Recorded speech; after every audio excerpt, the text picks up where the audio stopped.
Okay, in today's video, I want to go over a topic that covers the three types of capital that each trader has. I'll go over which ones are more important to focus on, how they fit into a hierarchy, and maybe some mental examples to think about each of these types of resources. So first of all, what is the definition of capital? Well, to put it simply, capital is anything that gives its owner value or an advantage in generating wealth. So what helps a trader generate more wealth? Um, we talk about an advantage here, and traders always think in terms of probability and edges. So, what resources do we have to give ourselves an edge in the markets? So, there can be three types of resources or areas of capital that each trader has, and it is mental capital, time capital, and money capital, ranked in that order. So you can think of it as a pyramid of hierarchy, with mental capital being the triangle right at the top, time capital in the middle, and money capital at the bottom. And I ranked it this way because this is all not just the order of importance, but also the order of scarcity that you might come across. So let me first start at the bottom with money capital. This is the most abundant, and I will explain why it is the most abundant type of capital to traders. Um, so, in terms of money, let's just say dollars. The global money supply increases pretty much every day. To give you a perspective, the US M2 category of money supply increased 40% since 2020. The central bank can just create more units of currency at will. So, for this reason, there's always going to be more money than out there than people who know how to manage it. Um, Money is broadly used, but the people who are professionals at managing money, it's a skill set. So that is what is actually scarce. So if you're just starting out, never think in terms that I don't have enough money to trade, or I don't have a large enough bankroll to live off, to support myself if I trade it. There are so many ways to get money. Depending on where you are, you can always find ways to get money. Some examples are bank loans, um, credit cards, prop trading firms, private investors. The money is out there, um, just waiting for someone to come and know how to utilize it efficiently. So, as long as you start by learning to trade profitably, the money will appear. People will give you money to manage if you can prove yourself, that you are good, a good custodian of their funds. And I always think of an example comparing um, the current passive interest rate, which right now is 2.5% for the US federal funds rate. If a trader manages just to return 1% every month, that'll be more than 12.5% per year if you compound it. So again, 1% compounded 12 iterations over would be over 12.5%, about 12.6. So yeah, don't come into trading thinking that money is the priority to try and accumulate, to try and make as quickly as possible. This will come as you manage to master the other two types of capital. So, what is the second ranked type of capital? This is time capital. So everybody has time in their day, in their week, every year to spend. You're either working, sleeping, enjoying leisure. You're doing something with your time. So in the beginning, as a trader, you will need time to accumulate knowledge and experience in order to become a competent trader. Malcolm Gladwell is a popular author that wrote a book talking about every profession needs about 10,000 hours of time to achieve expertise in any kinds of discipline. Trading is an unconventional occupation if you choose to derive your full-time income from it. But if you do choose to spend all of your time in trading to make a living, compare yourself to other disciplines. How much time does it take for someone to be qualified as a doctor, a lawyer, an engineer, even tradesman or a technician? It takes all of these disciplines time to build knowledge and experience in these fields. It doesn't matter what you do. You need to spend enough time to become proficient in it. I always think if someone is spending their full time towards an endeavor, they're always going to be more experienced than someone who comes into the field as a new person. It's just how it is. And why is time capital ranked higher than money capital? Well, it's everybody is limited on time, but money can be unlimited. In fact, people usually exchange time to make money. That is the conventional way how people make a living. They trade time and their efforts for money. But it's important to be aware that time is more valuable than money. So you would rather save time over money if the opportunity comes up.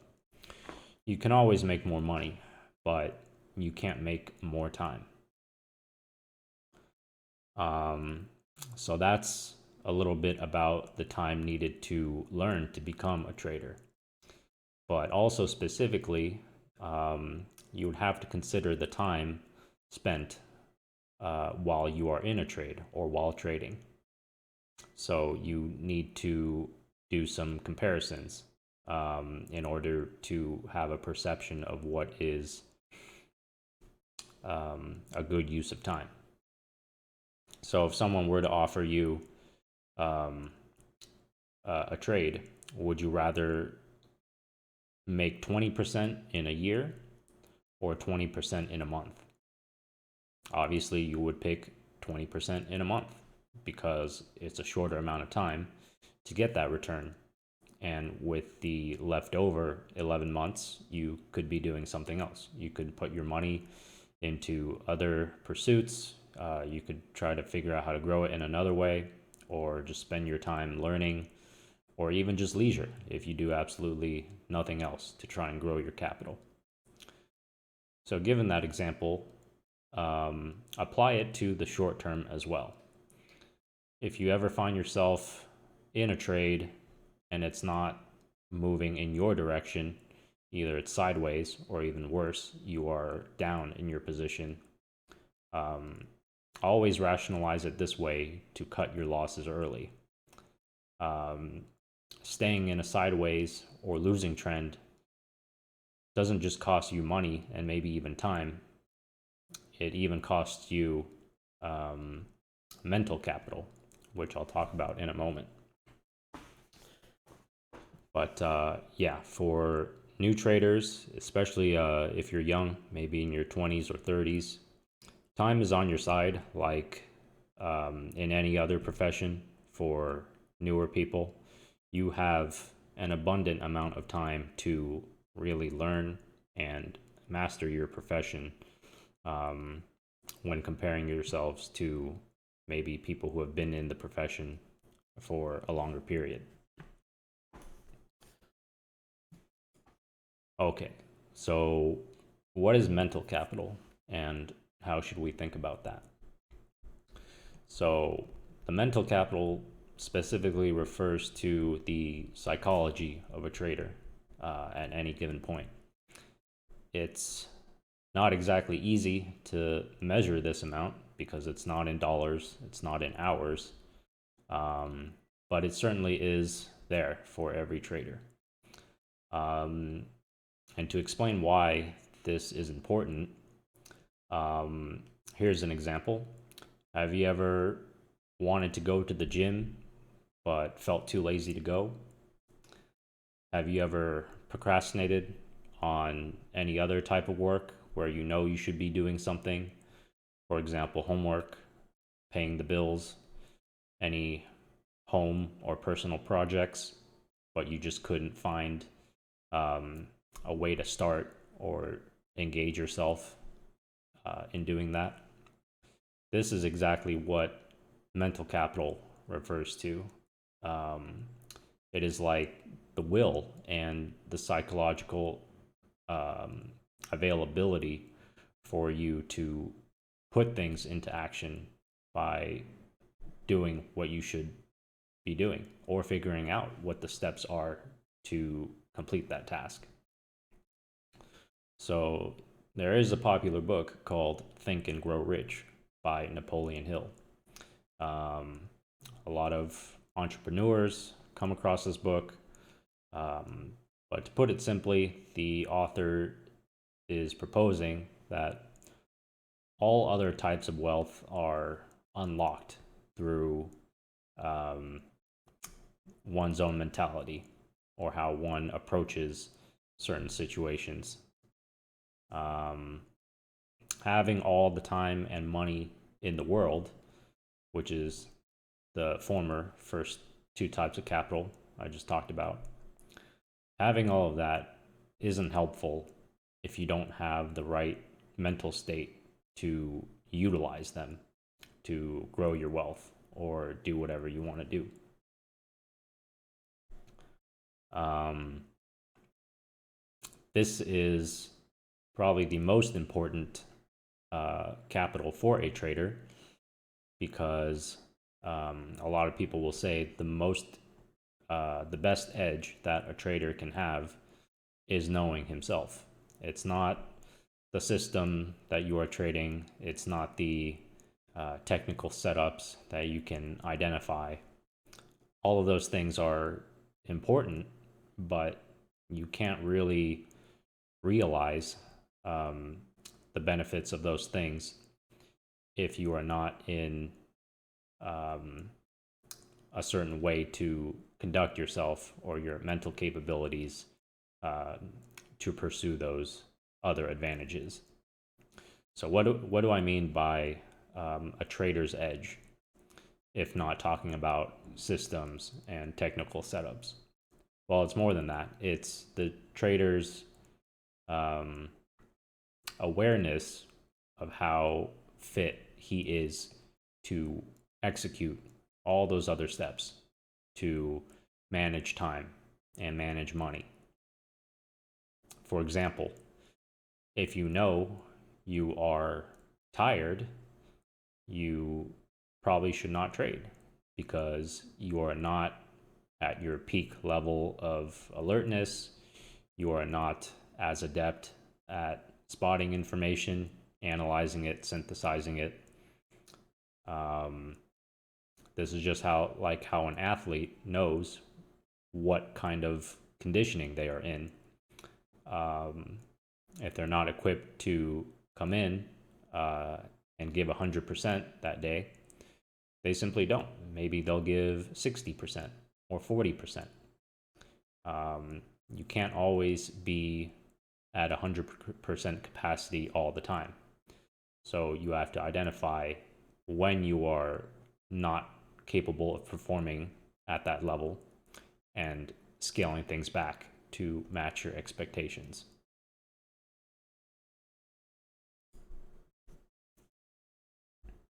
Another example for traders. If you know that you are not good at trading certain markets because they just don't make sense to you, because they don't match your system, then don't trade it. There's no point in dedicating time and money to something that you are not going to be able to perform at your peak on.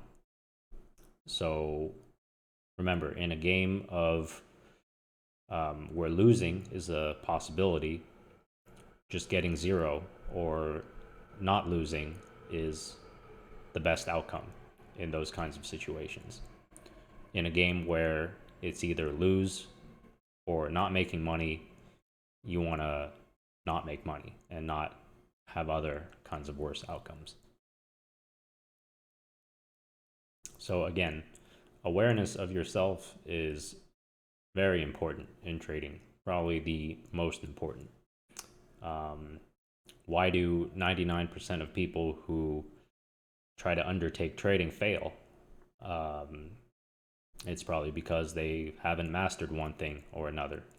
If you give somebody a perfectly working system and they're not able to profit using that, then it's probably that person's fault because they cannot execute that system as it should be executed. If it's a profitable system, when another trader trades it, shouldn't it be profitable all the time if everything else is equal? Well, that's the key. Not everything is always equal, especially if you don't have the mental capital to set it up as it was supposed to be intended. So looking at all these three types of capitals and putting them together, what does it mean? What should you focus the most on? Well, I would say in the hierarchical order, you want to use the higher levels of capital to make the lower levels of capital. So, for example, you want to use time to make money, whether that is putting your time to good use in educating yourself, or gaining more experience, or back testing to give yourself certainty in your system. Those are examples of using time to make money as a trader. And how would you use mental capital to make the other two types of capital? Well, if you are mentally, psychologically fit, and you are approaching the markets and your system in the right way, you will be translating your mental capital into money capital. If you take your mental capital, maybe you analyze your own edge, your own performance as a trader, and it saves you time in learning a certain part or bettering yourself at certain parts of your trading analysis. So just like how the higher levels can make you the lower levels of capital, you have to be cautious because the lower capital hierarchies could also lose you some of the higher levels of capital. What do I mean by that? So let's say you lose money in a certain trade and you lose a substantial amount. Well, losing money capital could also lose you time and mental capital.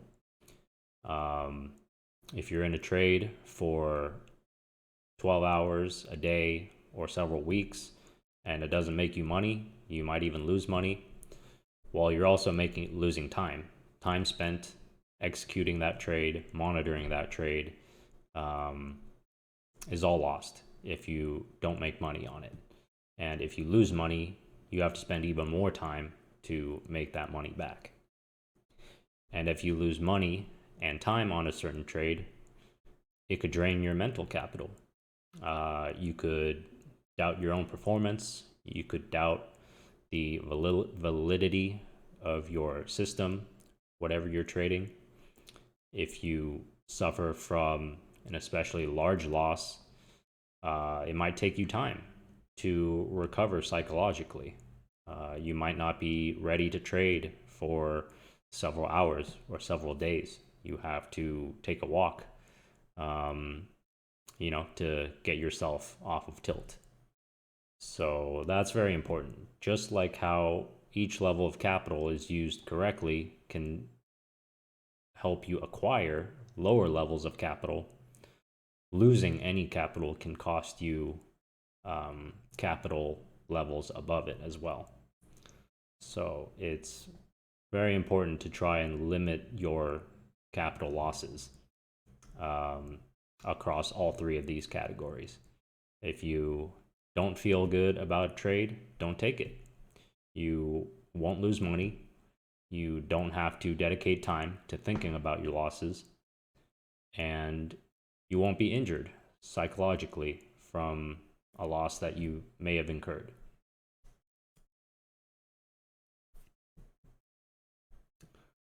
So I hope you find this structure of thinking about a trader's resources helpful. If you ever need to think about how your performance is or whether your efforts are actually working or not working, try to break down your situations into these three types of capital. How much money am I spending on this situation? How much time am I spending on this situation? How much mental effort am I spending on this situation? Okay, thanks for listening. Hope you learned something from this, and I'll talk to you in the next video.